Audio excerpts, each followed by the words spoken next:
നമസ്കാരം.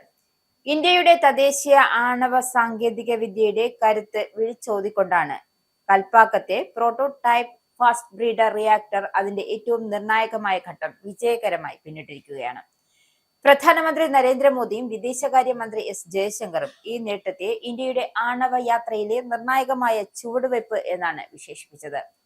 ലോകത്തിലെ വിരലിലെണ്ണാവുന്ന രാജ്യങ്ങൾക്ക് മാത്രം അവകാശപ്പെടാവുന്ന ഈ നേട്ടം ഇന്ത്യയെ ആണവ ശാസ്ത്ര രംഗത്തെ ആഗോള ശക്തിയായി ഉയർത്തിയിരിക്കുകയാണ്. എന്താണ് ഈ നിർണായക ഘട്ടം അഥവാ ക്രിട്ടിക്കൽ റിയാലിറ്റി എന്നത്? ലളിതമായി പറഞ്ഞാൽ, ഒരു ആണവ റിയാക്ടറിനുള്ളിൽ സ്വയം നിലനിൽക്കാൻ ശേഷിയുള്ള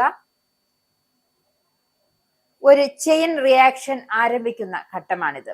അതായത് പുറത്തു നിന്നും സഹായമില്ലാതെ തന്നെ റിയാക്ടറിനുള്ളിൽ പ്ലൂട്ടോണിയം ആറ്റങ്ങൾ വിഘടിക്കുകയും ഊർജം ഉൽപ്പാദിപ്പിക്കുകയും ചെയ്യുന്നുണ്ട്.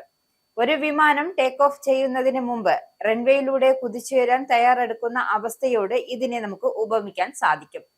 വൈദ്യുതി പ്രവാഹം പൂർണ്ണമായി ആരംഭിക്കുന്നതിന് മുൻപുള്ള ഏറ്റവും വലിയ സാങ്കേതിക തടസ്സം ഇതോടെ മറികടന്നിരിക്കുകയാണ്. ഇന്ത്യയുടെ ശാസ്ത്രജ്ഞർ വർഷങ്ങളായി നടത്തിയ കഠിനാധ്വാനത്തിന്റെ ഫലം കൂടിയാണ് ഇത്.